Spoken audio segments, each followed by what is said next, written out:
Welcome to Vin and Mike, episode 9, March Madness, baby. Hello. Hey, Mike, how are you tonight? Hey, Vin. What's going on? It is spring ahead, March Madness, spring training brewing up, free agency getting going in the NFL, Major League Baseball back. A lot of crazy stuff going on in the world of sports in this beautiful March evening. Yeah, I just it's funny, folks. When you tuned in last week, we had our top sports movies. So I was really glad to see that baseball's back, or else Vinny would have been talking about the Little Giants and Air Bud for the next 2 weeks and how he sat front row in the theater and how it was so inspirational to him. So thank you, baseball, coming back. I just watched the trailer for Obi-Wan Kenobi on Disney Plus, so we might have gotten deep into Star Wars banter from 1976 all the way until. There you go. But we have a great show tonight, and we have our great special guest host, a good friend of mine, know Shane Miller for many years now. He's a lifetime sports fan, podcaster, writer, sports enthusiast, and like I said before we came on the air, to me, the minor league baseball guru. But he's also a huge Boston fan, so we're going to get into some Red Sox, Patriots, and all that. But let's bring Shane in. Shane, how are you tonight? Good. How are you guys? Super happy to be here. Super happy to talk about how the Red Sox are going to be better than the Yankees again this year. Come on, after that big trade, the Yankees. Well, we'll get into all that stuff a little later. But let's break out our headline news like we like to, and I think the thing that shocked the sports world yesterday, I don't know how shocking it was for a lot of people, but it was maybe shocking for the guy that bought Brady's last touchdown football for over $500,000, and then a few hours later, it's probably worth 10% of what it is. But Tom Brady returning for season 23, which is unbelievable. I looked up that real quick, and George Belanda played 26 seasons in the NFL. That's the record of seasons played in the NFL. So Brady's coming back for season 23. Maybe he'll eventually leave at the age of 50, like everyone thinks he's going to. But Mike, he's back. He's back to haunt you again, And the odds. So I want to hear what you're thinking. Well, before he made the announcement, they were plus 2,200 to win the Super Bowl. Now plus 750. That's the impact that this man has. Listen, he's coming back. He's smart to come back in the NFC because the AFC is the dominant league. So who does he really have right now? Rodgers, right? Stafford. That's his competition. Yep. So if you're going to get in the Super Bowl, this is where he wants to be right now in the NFC to really make impact. So I'm just listen. I was watching actually the Tuck Rule recently, a couple days ago. Thanks. And just hearing him speak, and he means so much to the league. So was I surprised? I guess a little bit. His announcement, the baseball lockout, lasted longer than his announcement, his retirement, which is crazy in itself. But no, I think it's great for the game of football and another great QB. I think Tampa will be competitive in the NFC. If he was in the AFC, I think maybe things would have been a little bit different with it. But I think he just loves to play football, and he's back. So we'll see. Yeah, I mean, the whole LFG at the end of his tweet there. I love that. It basically tells you, where his mindset is. The guy is just a complete competitor. I think he realized, it's not as much fun being around the kids for a few months as he thought it was. And someone made a joke. I mean, this guy makes millions of dollars. They're like, even the 7.6% inflation is affecting Tom Brady. He's got to come back and play. I highly doubt it with him, but there's all kinds of jokes going on. I saw the best thing I saw about this whole inflation thing real quick. It was someone was posting gas prices out in Beverly Hills. It was like $6.96, $7.10, $7.40. And they go, gas prices are higher than your credit score. Shane, I know you're a Boston guy, and the whole thing with Brady. With some of your thoughts on it. Well, I am a New England sports fan, but I am a forever Brady fan. He's my hero. I was 8 when he won the Super Bowl against the Rams, so he's been my favorite player since I was 8. I'm 30 now, so I'm super happy he's back. I was super gutted when he retired. I thought he had another year or so in him. It's smart to come back now. I bet you see Ali Marpet come out of retirement too. Now that Brady's coming back, you're definitely probably going to see Godwin re-sign. They probably won't have Leonard Fournette. I don't know how much that really matters. Ronald Jones and Keyshawn Vaughn seemed like they came on late last year. So I think the Bucs are in a good shape. I think you'll see them bring back most of their roster, maybe upgrade a couple positions, but Brady's going to have them ready. I just thought that, like Mike said, this was the way I put it is the least surprising news when he came out of retirement. I thought he was going to force his hand to San Francisco, though. Yeah, and I think maybe we'll see Gronk return also. Without a doubt, with Tampa. I think that'll be another guy. I didn't realize until someone said it today that Brady's basically been the only quarterback Gronk's had, right? I mean, besides injuries or suspensions and things like that, he's just had Brady as his only quarterback, which you forget about that connection and the years that they've played together. So I would expect if Gronk's going to come back, he'll be back. But yeah, I think you made an interesting point about San Francisco. I thought that might have been a spot that he wanted to end up his career. He's a huge Joe Montana fan, as people are well aware of. So I thought maybe he would want to finish there. He's originally from the Bay Area and all that. But I guess he likes Tampa. The whole Bruce Arians rumors is probably a bunch of nonsense, like it always is. And he's ready to get back to work. And like you said, he has a pretty good roster. And, it's interesting. I think it makes even more sense now why Byron Leftwich turned down the Jags and went back to Tampa. Maybe he had an idea that Brady would come back. Yeah, or he didn't want to. He wanted to deal with ownership there and the whole mess that is Jacksonville. Yeah. But and one more quick point. With Godwin, they franchised him, so I would expect that him to maybe try to look at a long-term deal if they still have Evans. So I think that all coincides with it. But with San Francisco, Jimmy G will probably be on the move. Now not to Tampa. There's some other landing spots for him. Potentially Carolina, New Orleans. Maybe the Colts. But I think one of the interesting things that happened, prior last week, was DeShaun Watson not being indicted on any criminal charges, which is really brought a whole different edge to this whole free agency trade market with quarterbacks. And those same 3 teams, of course, I mentioned, but we won't see Watson go to the Colts, of course. That's not going to happen. Interleague, same conference, same division. But I think Carolina and New Orleans are interesting landing spots potentially for him. Mike, any thoughts on either one of those or both of those for Watson?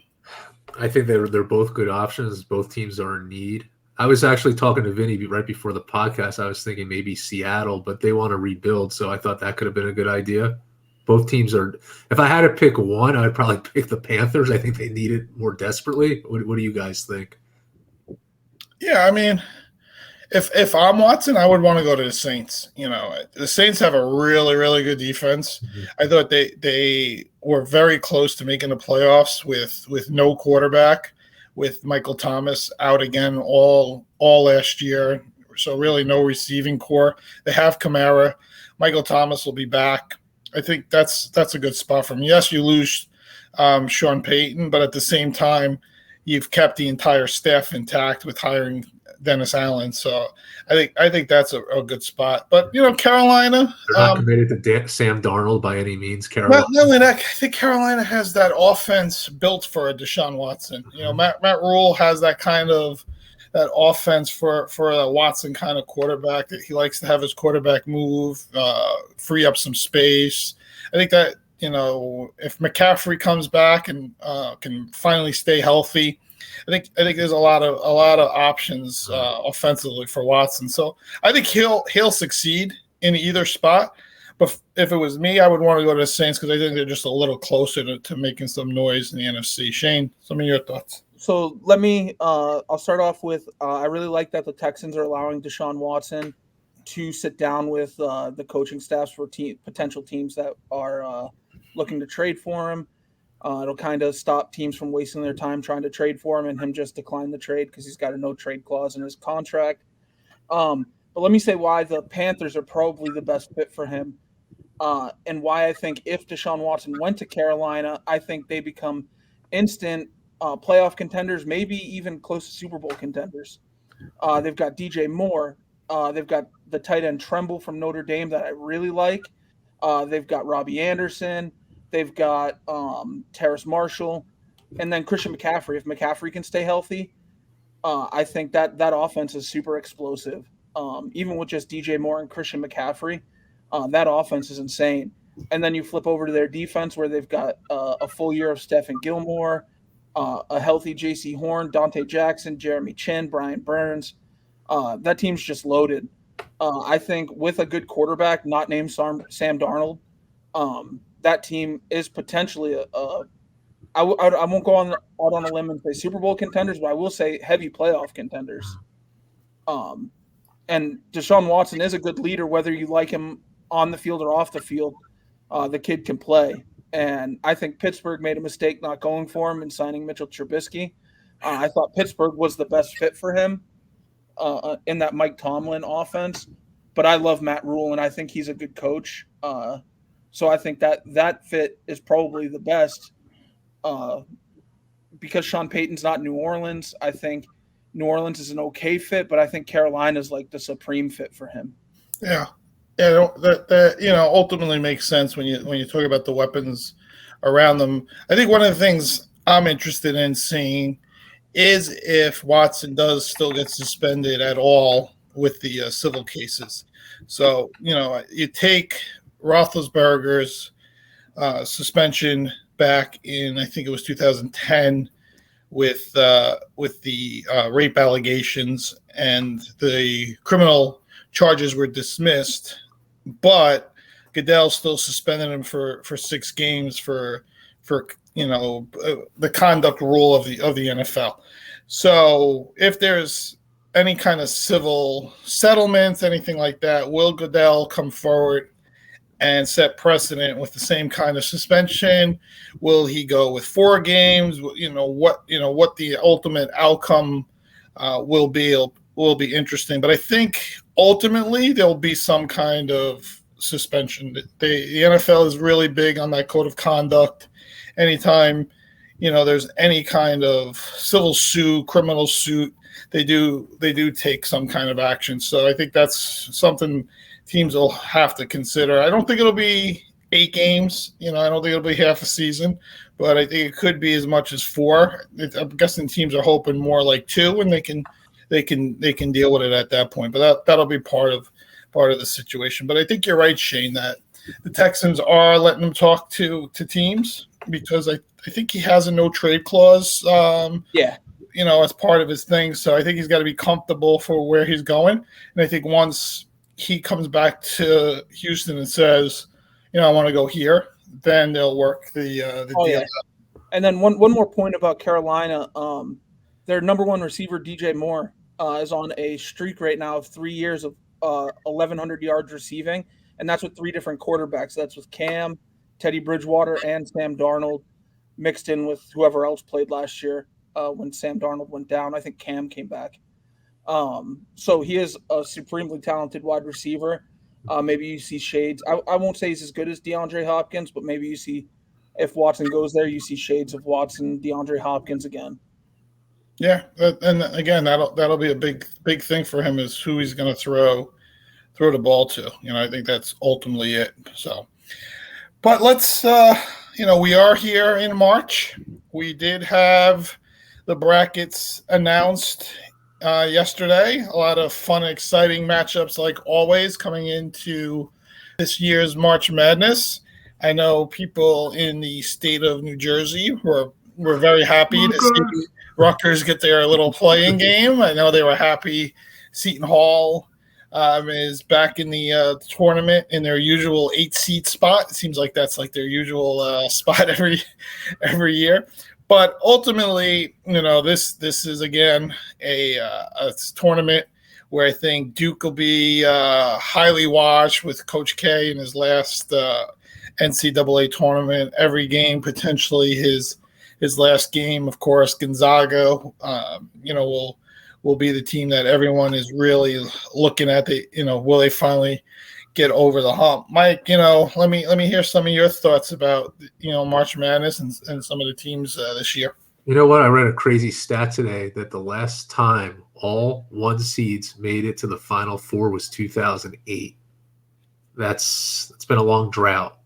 So if I look at who would I like to win, I want to see Gonzaga win. I'd love to see it. Who do I think's going to win? I think the Kansas Jayhawks have a great chance to win this. And I like the way they're coached. Their defense came along so much this year. They won big. They won the big title game over Texas Tech. They have a lot of veterans on the team who've had a lot of NCAA tournament experience. I think there's a lot of pressure on Gonzaga. And the other thing is people were talking about Baylor. Very hard to be national champions 2 years in a row. Also, what Baylor would have to do is go through, if the top seeds would win, they'd have to go through a North Carolina team, a UCLA team, and a Kentucky team, right? So I just believe in the Jayhawks this year. I think this is their year. I think they could do it. In a way, even though they're a 1 seed, not many people are talking about them. Everyone's talking about Gonzaga. Everyone's talking about Baylor, Kentucky. Kansas gets kind of fallen under the radar as a 1 seed. So I like them. I like their chances. They've improved over the year. Shane, I'd love to hear what you think about this and my pick. Agree or disagree? I really do like Kansas a lot, but I honestly think like the dark horse in this whole tournament is in that same Kansas bracket, but it's Iowa. I think Keegan Murray is just amazing. I think he's the best player in the nation. I love his explosiveness. He's a big forward, big body, averages over 20 points a game, gets you 10 boards. Those are the kind of players that make the impact in the tournament. And then you've got another McCaffrey boy that can just drain threes. So that's just Iowa's a really complete team, and I think that's a team you have to watch out for in the tournament. Obviously, Gonzaga is the favorite. I think they're like negative 2,000 to win their first round game, obviously against a 16 seed, but their bracket's not that hard. I imagine they'll face Memphis in the second round, probably handedly beat them. Then they probably get UConn or Arkansas, another probably easy win. The only team that I think could give them fits is Duke, and I don't think Duke is as complete as Gonzaga. I think we ultimately see, at least in my bracket, we see an Iowa Gonzaga final championship game. Wow, and that's I think Iowa's that good. I know they lost in the Big Ten tournament to Illinois, but it was a really close game. It could have gone either way. It was like 74-72. Yeah. Yeah, I think one of the things we've learned through the years is sometimes the conference tournaments, the outcomes don't mean squat when it comes to the NCAA tournament. You see a lot of teams that you think are juggernauts and just, beat the crap out of team A, and team A then bounces back and is in the Final Four, and you sit there and go, how the hell did they do that after just playing like crap in the tournament? And it's a bunch of things. But I'll tell you, one of the teams I like, and I like their bracket, is UCLA, and I like them a lot as a 4 seed because they're getting Juzang back, coming off that ankle injury. I think he's the best player, in the Pac-10. He's a 3-point shooting monster. They're built to play in this kind of game. And being a 4 seed sometimes, helps you get some better matchups. They'll the way it looks like they probably will get Baylor, and then as Mike said, over to Kentucky, I think. Yes, that would be as the 2. So I think UCLA to me is that team that as a 4 seed gets to the Final Four. One of the other interesting tidbits, Mike, that I read today was 20 out of the 21 last champions were either a 1, 2, or a 3 seed. Wow. So, you always want to look at your brackets and see that you may potentially have, some of those top teams going into your Final Fours and everything. So there's some really cool brackets out there. I just signed up for DraftKings and FanDuel's brackets. They have all different kind of entry fees and brackets. A lot of fun there. And then, of course, for us, we're doing our own little fun bracket for the podcast. We have the Vin and Mike podcast bracket. First annual on Yahoo. It's fun this season. We know Yahoo has the $25,000 best bracket, so you can sign up for us for free and then take your bracket and enter it into the Yahoo $25,000 bracket also for free. I think next year we'll look into doing some other fun things with the March Madness tournament, but for now that's what we're doing. So if anyone's interested, on our Instagram, Vin and Mike podcast is a way to sign up there, so you'll see it all there. So every year there is a 5-12 winner. I know the last few years we've had some 4-13 winners. Mike, anybody for you in either one of those realms that stands out? Yeah, so watching that Big East tournament and watching Villanova and watching Colin Gillespie was awesome. And they're coming strong at the right time. So I like them to, again, I don't think they're going to make the Final Four by any means, but I think they're going to give some people some trouble, more trouble than people think. And I don't think Tennessee's been discussed. They've been playing well. But I just want to go back for a second to that game against Creighton.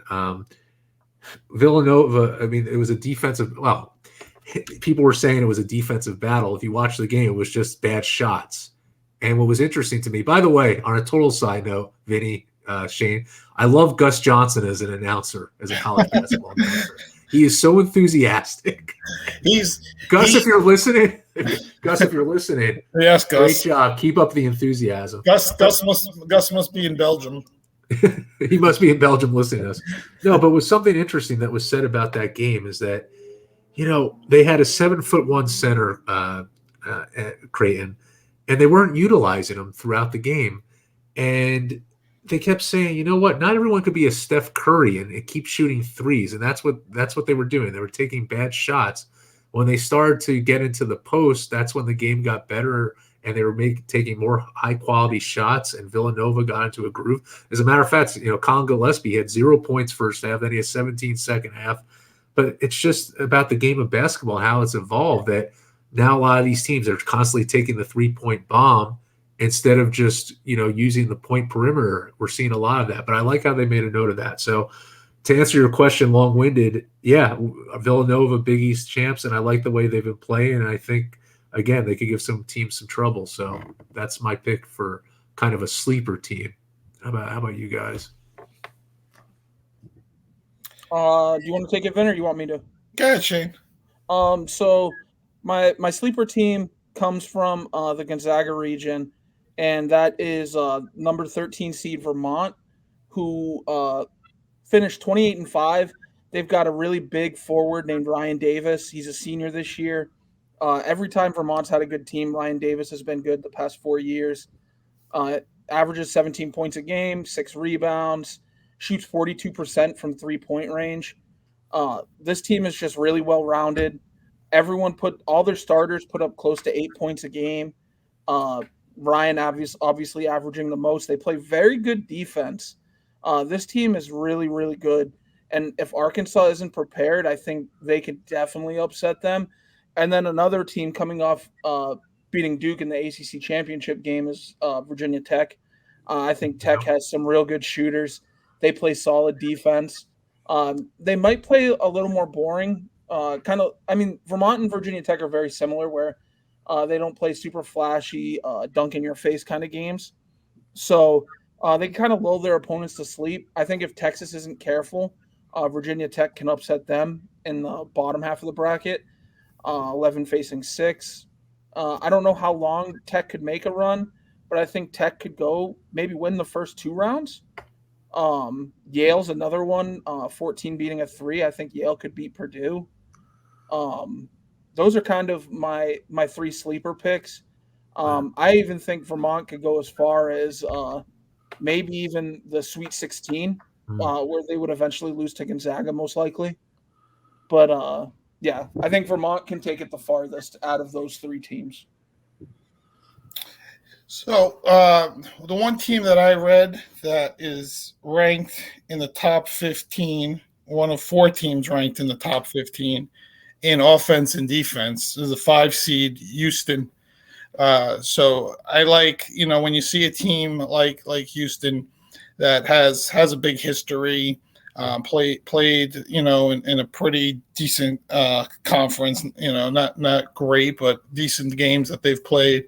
But to be ranked, offensively and defensively as a 5 seed, sometimes you get some of these easy games early on, and then it gets a little momentum and can have a little propelling for them as a 5 seed. And then you look at number 7, Ohio State. You come from a really big conference. You're again 7 seed. You got some early matchups that get interesting. I think their bracket, there's some flexibility there for them to sneak in a couple of wins and possibly could be another sleeper. But overall,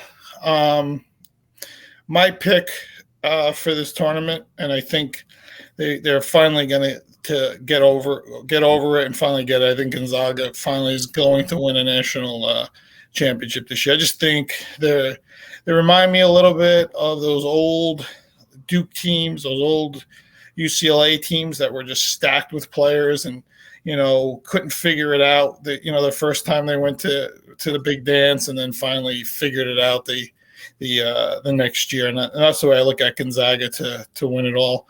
I know, Mike, you said Kansas, and Shane has Gonzaga playing Iowa, which I really what like. What are the odds for Iowa right now to win it, Shane? That's probably a good bet. Yeah, I'd have to look. I work for FanDuel, so I can't bet. So okay.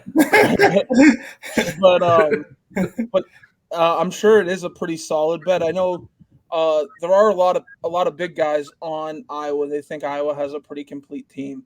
So, it might be a good bet. Probably if they face Gonzaga will probably be favored by quite a bit. Yeah. Let me see here if I could find it real quick while we're talking. But let's see. I can't find it. Let's see. I don't know. I'll look at it before the end of the show. We'll figure it out. But like you said, Mike, that's probably a really good bet to pick Iowa at this point, especially maybe even getting to the Final Four or to championship game is probably even a good bet also. But we are here in March. Spring training is brewing up. Hey, Vin, plus 2,200. Plus 2,200. So plus 2,200 for Iowa. That's the win, Shane? Yeah. So that's the win. That's not bad. That's not bad. 5 seed.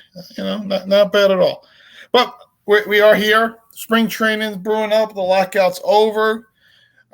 Wednesday is the official opening of the NFL season. So all these trades and free agent signings that we're hearing right now will become official. And then usually during that time, there's some trades and signings that you don't hear about and that are released on that Wednesday as well. So I think that we got Major League Baseball frenzy going on because of the lockout. free agents are signing left and right this time of the year. A lot of trades going on. We were just talking, before we came on about the Braves getting Matt Olson and, a friend of ours not being happy about it. And the Yankees with the Josh Donaldson trade. And then some of the NFL signings going on left and right throughout everywhere. Jackson from the Patriots just signing with the Chargers. I know Shane not liking that one at all. But, Shane, let me hear some of your thoughts, on this Matt Olson trade and Freddie Freeman, now being officially, on the market altogether. So you're both Yankee fans, right? I'm a Yankee. Yeah, we're both Yankee fans. Both Yankees. Yeah. Okay. Awesome. I think the Yankees are definitely in the position to get Freeman, especially since they made that trade for Donaldson and IKF. I think IKF probably plays short now, which makes sense. And that leaves Freeman open to potentially sign there because now they'll probably stop going after Correa. Looks like Houston's really made a push towards Correa. But more so the Olsen trade, I honestly thought it was kind of light for Oakland because Oakland demanded that Volpe be in the trade, Anthony Volpe be in the trade from the Yankees. And let's talk here. Volpe, in my opinion, is a top 10 prospect in the MLB. Not even like he's the best prospect on the Yankees. They didn't even get the best prospect from the Braves. The best prospect on the Braves is Michael Harris, and he's probably top 75 in the MLB. So they got Pache, Langeliers, Estes, and Cusick. I like Cusick a lot. He comps to Tyler Glass now. He's a big, tall right-hander, throws really hard, throws about 101 miles an hour, has a decent changeup and a good curveball.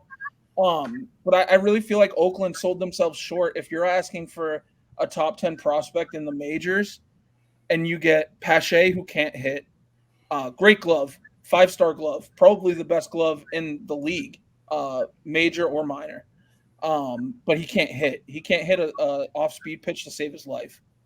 Langeliers is good, but he hit 254 last year, 20 homers, 60 RBIs. He's not going to hit a high average. Maybe he'll be okay defensively. He's not the best defensive catcher. And Cusick is probably the best player they got in that. Estes is many thought was a steal in the third round in 2019. He's another big righty, hard-throwing guy. I just think Oakland really sold themselves short. If you're asking for Volpe from the Yankees, it's hard for me to wrap my head around why you took such a small package from the Braves. I mean, it was their 3, 6, 8, and 11th ranked prospects, but I mean, Volpe's better than all 4 of them. So I know me and Vince talked about Volpe a couple days ago, and Vince wants to see what he can do at AA. But I mean, at high A, he crushed it last year. 30 homers, 30 stolen bases, high average. The kid's the real deal. He's the total package, in my opinion. I think after this year, you'll see him up in spring training next year and possibly competing for the starting shortstop position. I think this kid is like a Trevor Story, Carlos Correa type player in one, where he's going to hit a good average, a lot of homers, but more so he's going to steal a ton of bags too. I mean, maybe he's got Trey Turner like speed. So for Oakland to want him for Olsen and then settle for the Atlanta package is just kind of mind blowing to me. Hey, Mike, Volpe is a New Jersey kid. He went to Del Barton in Morristown. I don't know.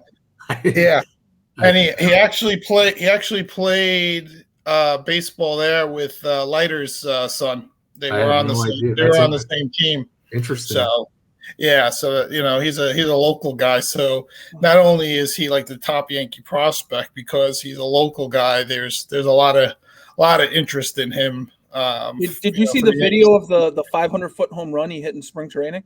No, I have not. he crushed it. It was the first pitch he saw, and he crushed it. Yeah, he's very highly touted. Like Shane said, I know in high school that his senior year he batted like 500 and stole like 30 something bases, even then. So he's definitely the future shortstop. If they retain him, who knows the way the Yankees do things as time goes on. And you talk about these young guys, and I know Yankee fans and a lot of baseball fans are always upset that these guys get traded. But then, you have a guy like Gary Sanchez, who was supposed to be this next superstar catcher, 40 home run guy that the Yankees just, traded away, yesterday. And as we know, he just had an awful season last year. He's actually not been good the last few years. So, I think that's where people look back and go, they see these prospects coming up and they have high hopes for them. Like me and Shane always say, the next Mickey Mantle or the next Alex Rodriguez, but sometimes they're the next Joel Skinner, or my hot take right now is Steinbrenner maybe saves his money, gets a year of Rizzo, and then DeGrom's opting out at the end of this year. I think he puts all his money towards DeGrom in free agency next year to strengthen the rotation. That's kind of my theory at the moment, is maybe he saves up some money for DeGrom. Yeah, like Shane, so let me ask you this real quick. Since we're on baseball, with the new collective bargaining agreement, DH is gone. The league is now balanced in that manner. We've never had that before. Well, actually, we did have no DH up until I guess it was the early 70s, but we haven't had DH in both leagues ever. So, how do you see that impacting some of these pitchers moving forward? I think sometimes a National League pitcher's ERA and strikeouts are naturally higher. ERA is naturally lower because they get to usually a weak hitting shortstop and pitcher was always the thing with National League teams. But now I think you're going to see some really strong lineups. What kind of impact do you see on a DeGrom or someone like that? So DeGrom is by far the best pitcher in the majors. Maybe even it's hard for me to say this because I obviously grew up with Pedro, but since Pedro, probably the best pitcher I've ever seen. Even in interleague play, DeGrom still dominated AL teams. But I've always said, and I know you probably remember from our old podcast days, where NL pitchers are a lot less effective than AL pitchers. I mean, you saw CC Sabathia go from the Indians to the Brewers in the mid 2000s and absolutely dominate the National League. So, I mean, AL pitchers are obviously, I think they're better than NL pitchers because you're facing 1 through 9, you're facing top lineups every night. You're not having to face a pitcher spot that's almost an automatic out unless you're Chris Carpenter. But I think you're going to see better NL pitching. You're going to see better pitching come up from the minors now because I think the minors will probably adopt this rule since they tried it out first last year. So I think you see better pitching all around. You will see some those fringe NL pitchers like the fringe 5 and 4 starters probably struggle this year facing top lineups.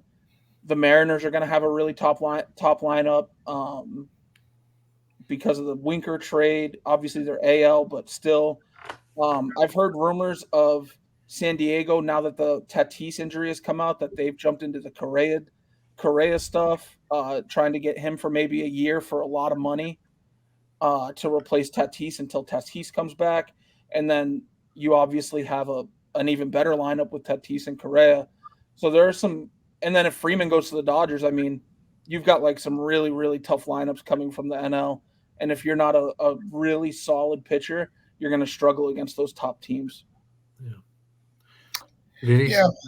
Yeah, Mike. I just want I want to get back to that Yankee trade real quick. Yeah, that's what I wanted. I wanted to hear your opinion on it. A lot of people are very mixed on this, but one thing I have to say, I just feel there's some ignorant fans out there because the newly acquired shortstop, Falefa, he had 172 hits last season. He won a Gold Glove, and not everything has to be about home runs. Right. So that's the thing. They needed offense. No, Isaiah's awesome, and he can catch too. So, I mean, that I think they did right. The Donaldson thing, yeah. You know what?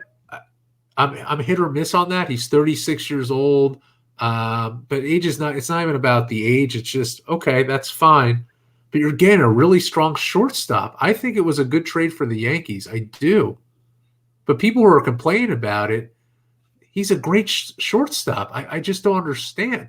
Not only that, he stole 20 bases last year, which I think is a thing the Yankees didn't have at all, right? They didn't have anyone that's a natural leadoff hitter. I think this guy will be more of a natural leadoff hitter. You can move LeMahieu in different parts of the order. I think LeMahieu struggled a lot. I don't know if they have a natural position for him moving into this year when you look at it, because I don't think he's going to play second unless they're going to trade Gleyber Torres. Maybe they're not done in where they're moving with things unless they're going to move LeMahieu to first and trade Voit. But I think when you look at it, he's just a more natural leadoff hitter for them at this point, and he is a great glove. That's the big thing, right? They needed a shortstop that could to really play defense.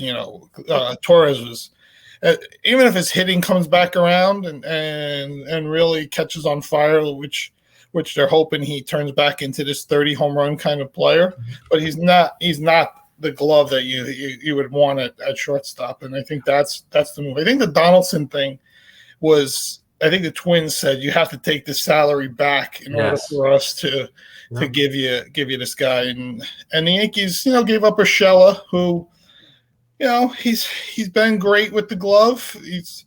He's a pretty good hitter, but ultimately they needed to get a little younger, a little bit better. They wanted to just get rid of Sanchez. They didn't want to pay him any kind of money at this point. So I think that's really where it all comes down to. My big thing is, were these casual fans that didn't like Isaiah? No, I don't think it's Yankee fans want the bang, right? They want Freddie Freeman, they want Matt Olson, they want Carlos Correa. That's the Yankee fans' mentality. We got Garrett Cole. Now we got Giancarlo Stanton. Those are the things that excite Yankee fan bases, and every fan thinks the Yankees have to spend $500 million in order to win, and they shouldn't care about spending $500 million because they make $10 billion, but as we know, baseball doesn't work that way. The luxury tax and all that plays a factor in it. Even the Yankees have to consider everything that's gone on the last 2 years. COVID has really hurt, baseball revenues. No matter what way they say it or whichever way you point it, as much money as they're making, they're still, plus minus, right? So the plus minus is a lot higher than we deal with plus minus. But it's still part of profit and loss, right? So they have to look into these things as a whole. So, but I think you're right, Mike. I think they added a shortstop that fills in some of the needs, right? You don't need you have Judge, you have Stanton, you have those guys that crush the ball. I like to see them get another lefty bat. I think Gallo is a guy that gives me agita every night, but that's just the kind of player he is. So I would like to see them get a lefty. Bring at worst you bring Rizzo back. I think Rizzo, fills in a great need for him. He's another guy. He's a great fielder. He's a Gold Glove, first baseman. He's a lefty you could throw in the middle of the lineup, and you bring him back, even if it's a year or two, and then figure it out as time goes on. My big thing is the Yankees bullpen was strong last year. I think Severino's going to be back stronger. Still got Cole. Everyone's like, oh, Cole wasn't good after the whole, ball, scuffing incidents and all that. That's not true. He hurt his hamstring in the game. I can't remember who they played, but he hurt his hamstring, and he probably should have went on the IL at that point. And they didn't put him on the IL. And at that point, that's when he digressed the rest of the year. That's when, if you look at from the point of him hurting that hamstring on, that's when his numbers really took a downturn. So he should be healthier. I think we'll get a better year out of him. So I think if they can put the bat on the ball, like you said, 172 hits, is what they need. They need a better year from LeMahieu if he's going to be playing 500 at bats. They need a much better year out of Gleyber Torres, and then hopefully Stanton continues what he did in September, October. All year. If he hits like that the entire season, I mean, it doesn't matter what anyone else does because he's going to drive in 150 runs at that point. So, but we'll see. We'll see how it all plays out. Mike, real quick, Jets signed C.J. Uzuma, tight end, Bengals. Yeah, listen. I know. I think that's a big signing for the Jets. I'll be honest. That guy can get open and make some catches. No, what do the Jets need? They need wide receivers. That's what they need. They need a strong offensive line, wide receivers. So great signing by them. The whole point is like, a lot of people have been giving me shit about Zach Wilson and this team, and I believe in Zach Wilson. Like, you have to build your team. You have to build people around him. And as the year went on last year, they started to get better. But you need to get players who are going to get out there and be strong receivers. So it's a good start for them. I just want to pull it up, but I was looking at the free agency, Vinny. Hold on. Hold on. And the Jets just they really need to get that offensive line up. I think they're going to do that in the draft. They got two really high picks in the top 10. I would expect them to fill in the blanks with one of those two picks. I think they could get a top tier receiver there, and they can get a top tier lineman. Yeah, the Zuma thing was big. And Braxton Berrios they re-signed too. That's what. Yeah, he's a nice little slot kick return, punt return guy.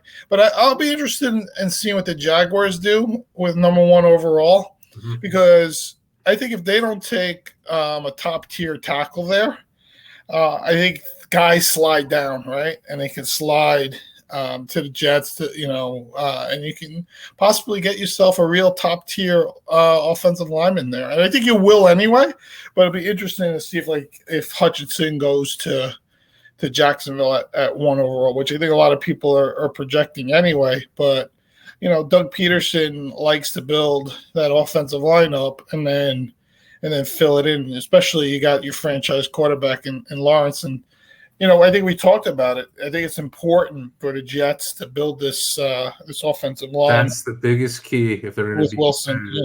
And they can be, but you got to build it up. That's the number 1 focus. Yeah.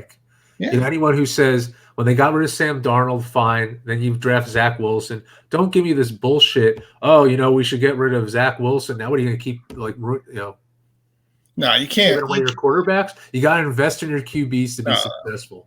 Yeah, I mean, listen, you gotta invest. Stability, right? I mean, that's a big thing when it comes to the NFL, and especially at the quarterback position. I thought Wilson, I think I've said it a few times here, and I know I've said it to you, is I just think he got better as the year went along. And 100%. I think they got a good shot, but we'll see. So, we brought Sheen on today as special guest host, and like I said, he's a big-time Boston guy, Red Sox, Patriots, all that fun stuff up there, which, me and Mike can't stand, but it is what it is. But, he's also like to me, when it comes to minor league baseball, and if I ever need some information on any hot prospect or anybody that's coming from AA or AAA to the major leagues, he's going to have some kind of intel on him. He's either watched him play in person or knows a lot about him. So I wanted to dig into one big question for Shane and for our audience is, as the major league season is coming along and everyone looks for that next rookie of the year potential in baseball, who do you see as that number one candidate for a team this year? Oh, that's super easy. And it's going to come from actually the Seattle Mariners. That is Julio Rodriguez. He is absolutely the real deal. He has, excuse me, while my dog has like a crazy sneezing attack. We get everything on this podcast, Shane, so don't worry. Don't worry. I'm so sorry. Don't worry about it. We like it. We like it. Bring we're like reality, like podcasting. But no, Julio Rodriguez is the real deal. In my friend group, a lot of people call him Baby Ken Griffey. This guy has so much swagger. 6'3", 180. He's only 21 out of the Dominican. Kid just crushes the ball. Between high A and double A last year, hit 347, 13 homers, 47 RBIs, 21 stolen bases. But this guy has insane power. He's like a 40 homer guy, I think. This guy could be one of the best players to ever play the game. I think he's that good. I think he's absolutely can't miss. He just, oh man, there's just like not enough good things I could say about him. Shane, I'm surprised you didn't say Tristan Casas. I like Casas. Being a Red Sox, I don't know. I do like Casas a lot. He was great for Team USA last year. Played good in the minors. I think he could be good. I'm just, as of late with the Red Sox prospects, I thought Chavis was going to be good. I thought Dahlbeck was going to be good, and they were just average. Jarren Duran looks like he's going to be another one of those Boston prospects that is just kind of average. I think he probably gets himself traded. I do like that Chain Bloom's in there now. I think he's got the prospects going in the right direction with Marcelo Meyer, Nick York. There's some good international guys he signed for the Red Sox. But no, Julio Rodriguez is can't miss. Bobby Witt is another can't miss prospect for the Royals. And then Volpe. Those are my top three. The top prospect in the MLB right now is Adley Rutschman. And I think that's Orioles, right? Yeah. Yep.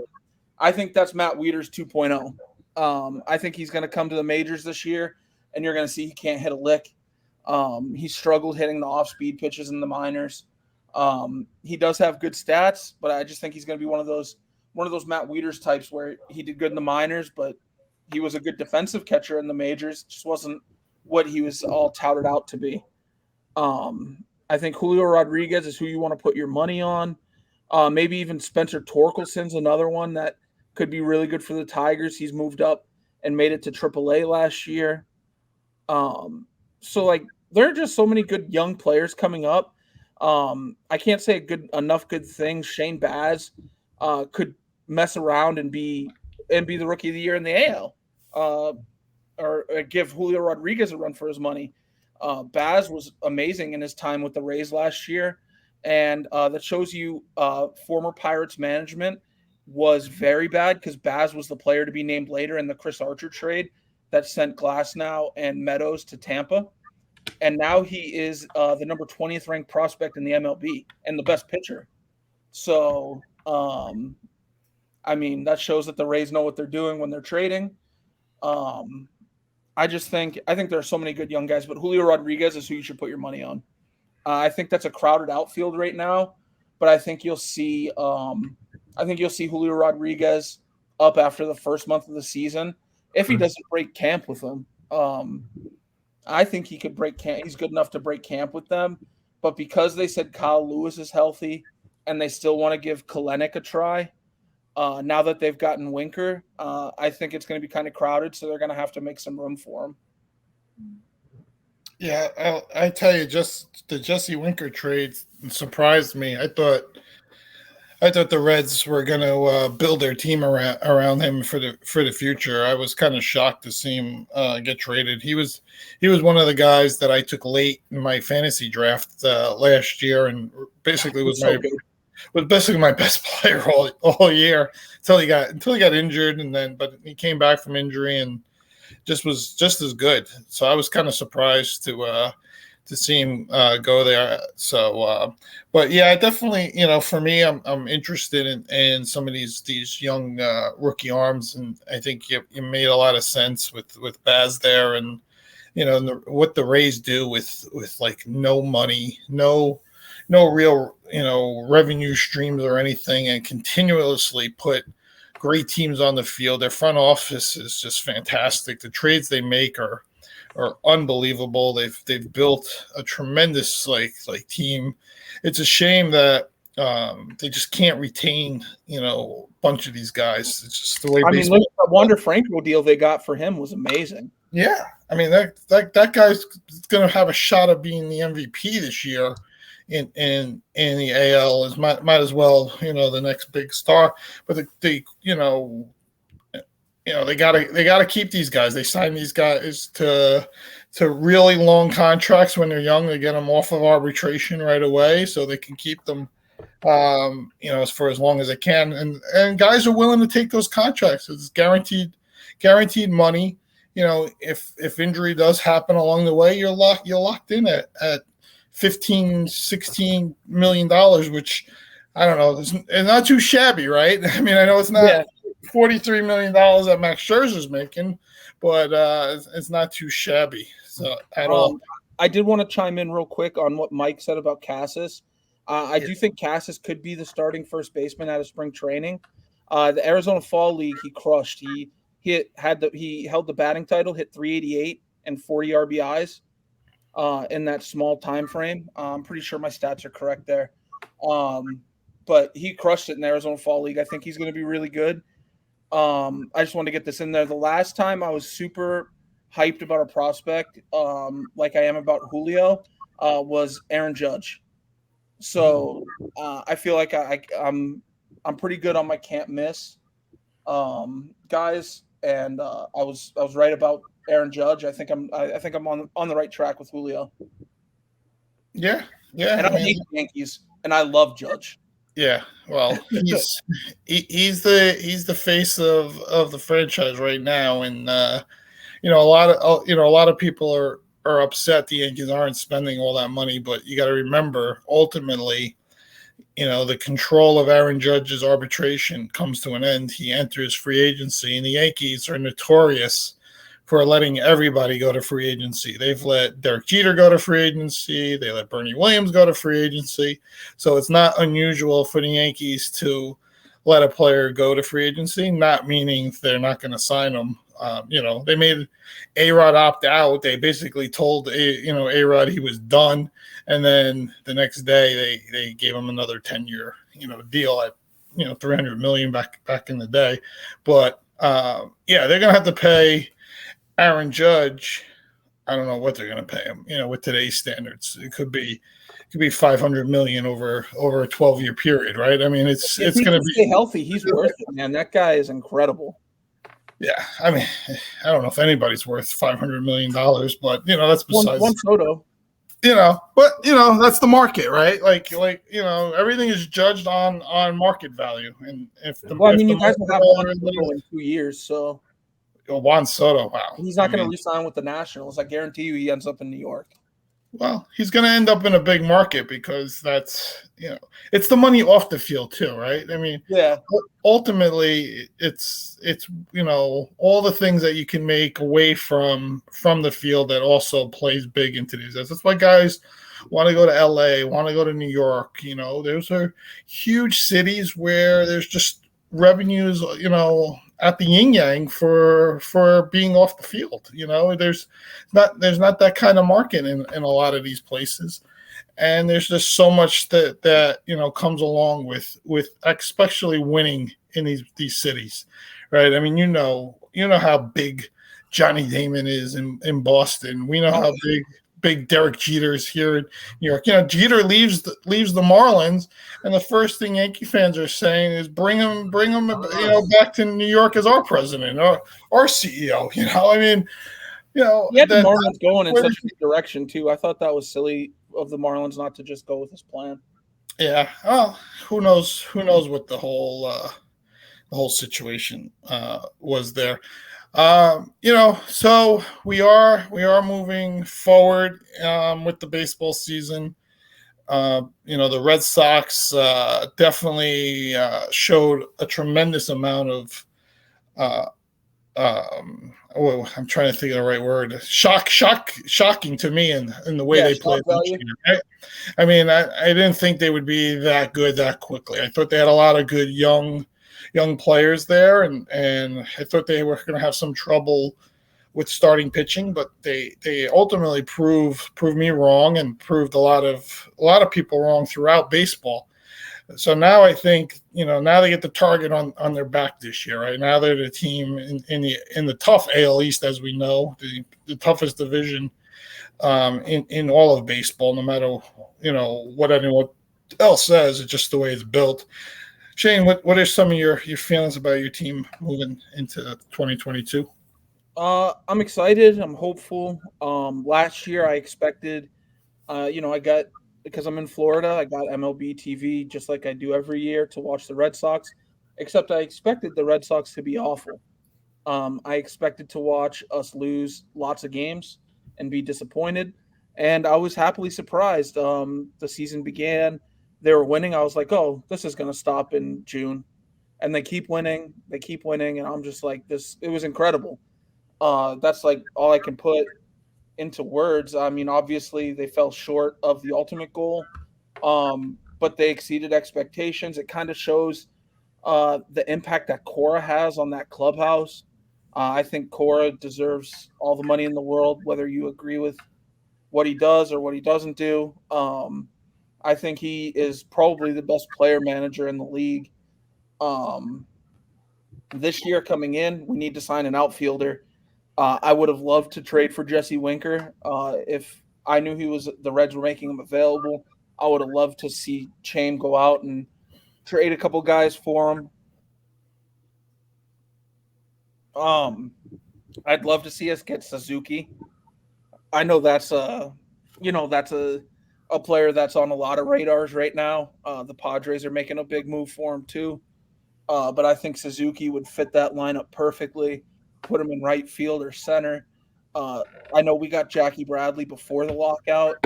I don't think he's the answer. He's a good fourth outfielder. I don't think he's an everyday guy. I don't want to see Jarren Duran again. I think he is not as elite as people think he is. We need another arm, another starter. I love that we got Jake Diekman. I thought he's going to add a lot to our bullpen. I like Matt Strahm. Even though he struggled last year, I thought that was another good signing. It shows Chaim's willing to spend on the bullpen, which is good. I'd like to see us maybe get Tyler Anderson to be like a fourth, fifth kind of starter. Get Garrett Richards out of there. I hate Garrett Richards. After every start and when he talks to the media, he looks like he wants to cry because he performed so poorly. So we just need to – he looks like he's, one bad start away from a mental breakdown. So we just need to get him out of Boston. But overall, I think the team should be good. It's tough losing Erod because he's been kind of that cognate piece for the last few years. But, yeah, yep. Pitching and an outfielder is what we need, and I think we'll be good because I think Casas probably will play first if we don't bring Schwarber back. Sorry to interrupt. What's going on with Pivetta? Is he a free agent this year? I don't think so, right? I think we have him for another 2 years. Yeah, I was curious because I don't know. I was thinking about him. Is he a free? I was like, how many more years does he have? Let me check, but I'm pretty sure Pavetta's signed for 2 more years. Okay. I hope so because he was electric last year. He was. That's why I was thinking about. Yeah, I mean, he signed for 2 more years. Okay, that's good. Yeah. I think Chain really has us going in the right direction. Marcelo Meyer and Nick York are going to be great. They're great prospects now. York surprised everyone last year, mashed 25 homers. Everyone thought it was a bad first round pick, but he's shown that he is got some Dustin Pedroia to him. So I think Chaim really has this going in the right direction. And I was happy about the signing of Chaim last year, but seeing how well he's built up our farm system in just 2 years, and kind of how he built that roster last year, I've got a lot of faith in him. I just think we could use we need a star outfielder, and I think Suzuki would be just that. So I don't like to talk too much about the Mets, but I think it's only fair, as we do have a sports podcast, and I think it's the right thing. But I think Scherzer, DeGrom at the top of the rotation is fantastic, but they added Bassett over the weekend, who is the number one starter, in Oakland, and number one, pitcher in the American League. I think the Mets are set up this year to really, not only win the NL East, to be there, knocking on the Dodgers' door. I know the Braves are the World Series champions, but I would think the Mets are potentially the team to beat in the NL. Shane, what do you think? Oh, no, I agree completely. I was actually talking with our friend Andy the other day about the Mets rotation, and I think he put it pretty good. They're either going to be a top 3 rotation or a bottom 2 rotation in baseball. I don't think they'll be in between. They're either going to be great or they're going to be bad. I don't think they'll be bad. I tend to think they're probably the best. DeGrom, Scherzer, Bassett, Taijuan Walker. Those are just, Taijuan Walker is a 3 starter in my opinion. I think he's their 5th starter. Yeah.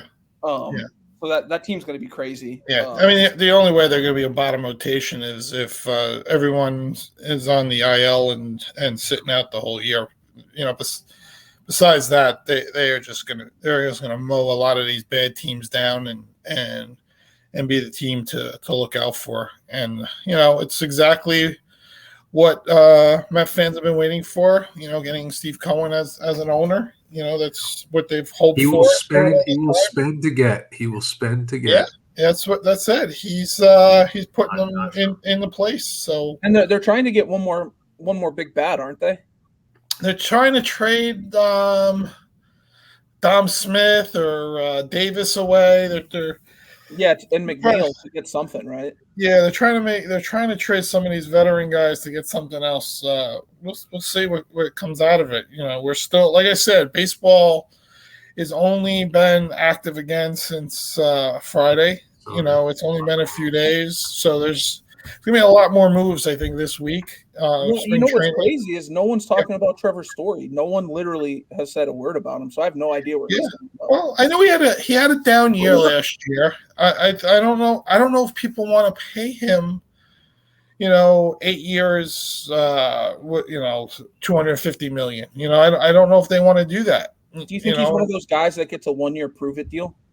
He might, because sometimes it happens with Colorado guys, right? Like people, even though the ball doesn't jump the way it used to, it still jumps, right? There's still a little advantage playing in Colorado, no matter which way you look at it. It's still a hitter's ballpark. It's just the way it is.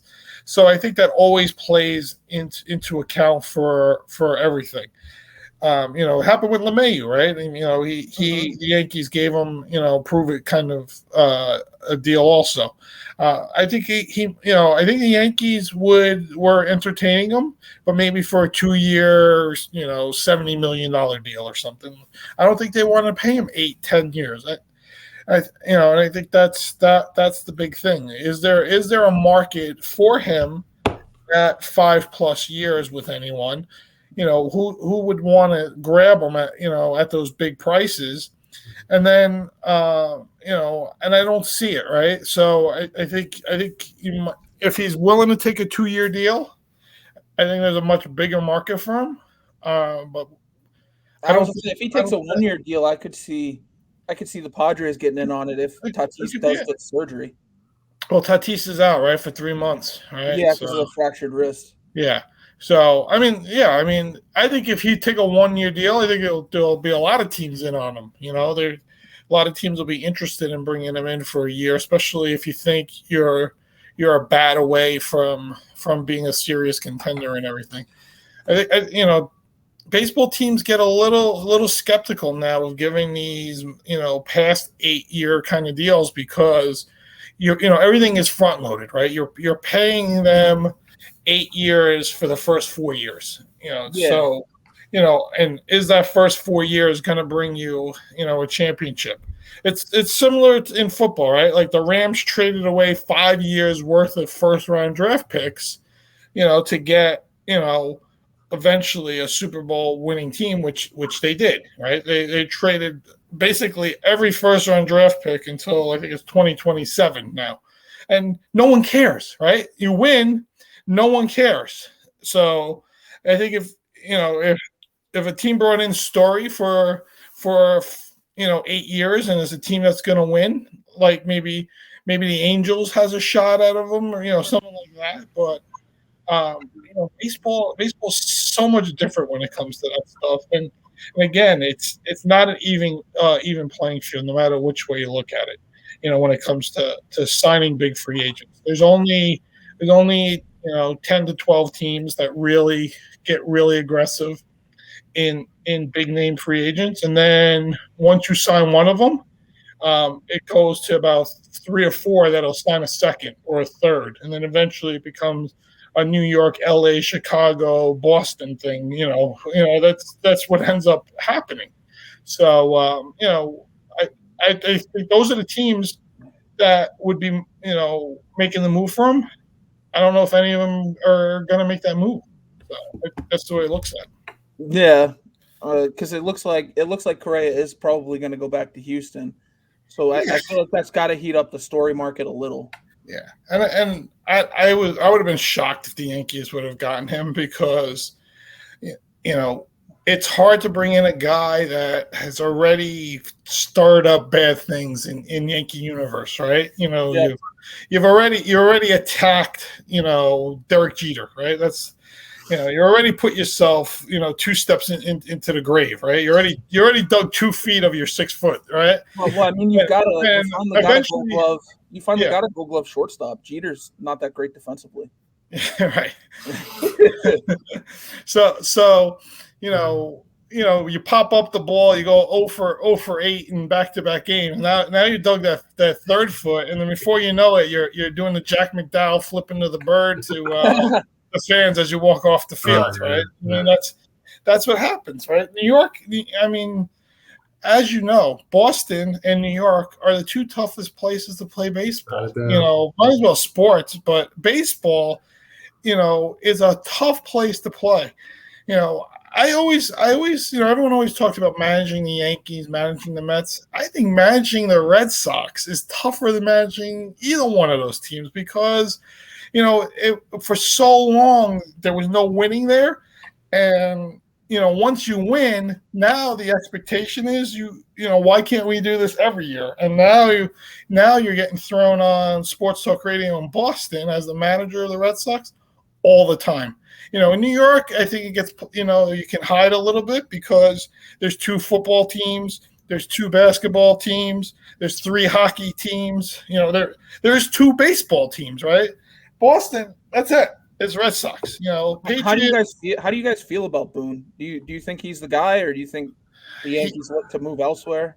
So I think what aggravates Yankee fans about Aaron Boone is his lineups, right? He'll put Brett Gardner batting 3rd out of like for what? Like this guy is not a number 3 hitter in any lineup, no matter what. I don't care who you have. I don't care who's hurt. He's just, there's better options.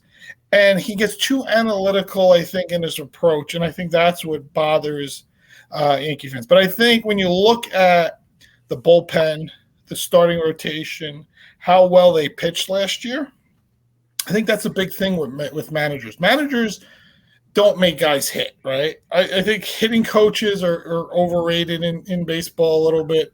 But I think when it comes to pitching and managing bullpens, I think that's the most important part of what a manager has to do in baseball. And I think he's done a good job at that. But I think the thing that really pisses people off is his lineup, how he builds them. And then how Stanton will hit 3 home runs, and then the next game he's sitting on the bench. Like what are you doing, dude? And I think that's the stuff that aggravates Yankee fans. But at the end of the day, what other options did we have going into this year? There was, you're not going to get rid of the guy. The guy, did a good job for a team of a bunch of Dave Kingmans that were out there at one point, right? Like everyone was swinging for the fences and batting 200. So, and they were all right-handed hitters. They had a trade, for Rizzo and Gallo. I've been saying it for 3 years. We don't have a lefty power hitter in the middle of that lineup. We have Aaron Hicks as a switch hitter. Guy can't stay healthy. He's not even a big power hitter anyway. So I was happy to have those two guys. Gallo, he either hits a home run or strikes out. I think at one time he had 15 hits, and 3 of them were singles. So the other 12 were extra base hits. He's the first guy in baseball history to have 100 home runs before he had 100 singles. Did you know that? That is a good stat. I didn't know that. He's the first guy ever to have 100 home runs before 100 singles. Think about that. That's unbelievable. That's insane. I'm going to use that to stump Andy later. I'm going to send that to him. Yeah, that's a great stump. Yeah, trivia. Yeah, it's insane. That's insane stuff. But yeah, that's my feelings on Boone, and I think that's a lot of Yankees' feelings on him. And then, of course, everyone gets. Everything then gets exaggerated once the guy puts in a bad line. Oh, he doesn't know how to manage this. He doesn't know how to manage that. And it becomes, and New York media is forget it. You turn on WFAN here, and it's just kill fest. No one's happy unless you win. It doesn't matter what you do. If you're not winning, it doesn't matter. So, but I'm just saying that's why it's so, like you said, that's why it's so hard to play in New York and Boston. You've seen Edgar Renteria, who's probably during his time one of the best shortstops other than Jeter, and he could not play in Boston. He was awful. Goes to Atlanta and ends up being great again. Yeah, there's if you look at it from a historical point of view, usually your first year of playing baseball in New York, and this is like Clemens and A-Rod, these guys, they had tough first years. Not saying that they failed, but they had tough first seasons. And then some guys who were all-star kind of players, Sonny Gray looked like he was going to be, the next big thing. Couldn't pitch in New York for his life. There's so many examples of that. So that's why guys like Paul O'Neill and Tino Martinez and Derek Jeter and these guys are so revered because they played at the highest level at some of the toughest times. And like I said, Johnny Damon and Big Papi and Manny, right? They're like Boston gods, Veritek. Oh, yeah. It's a whole different world when you win. So, I'll just say growing up, my computer background was always Veritek punching A-Rod in the face. Yeah. Yeah, it's one of the most some of the most memorable Yankee Red Sox moments are Pedro throwing Don Zimmer to the ground. Oh, that was I still have that in my mind. I can't I remember that moment. Red Sox fans hate Aaron Boone not because he's a Yankee manager, because he hit the home run off Tim Wakefield, right? It has nothing to do with certain things. It's still Bucky effing Dent, right? In Boston, it's all those little things that. And that's kind of why I'm so excited that both teams are getting back to being really good because the rivalry seems better. Like last year, the rivalry was great. Yeah, you talk, outside of the ballpark, and me and Shane, we can talk outside of the ballpark about Yankee Red Sox all the time and how great it is. Inside the ballpark, you suck, I suck, he sucks, everyone sucks, but when you step outside of the ballpark, Boston and New York fans are also, to me, some of the smartest people you ever talk to. They really understand like what is going on with their teams, and we'll give credit to the other team without letting anyone hear it, right?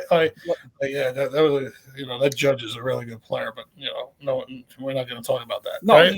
He's good when we're not playing, but like if I'm at the stadium and we're playing, like he sucks.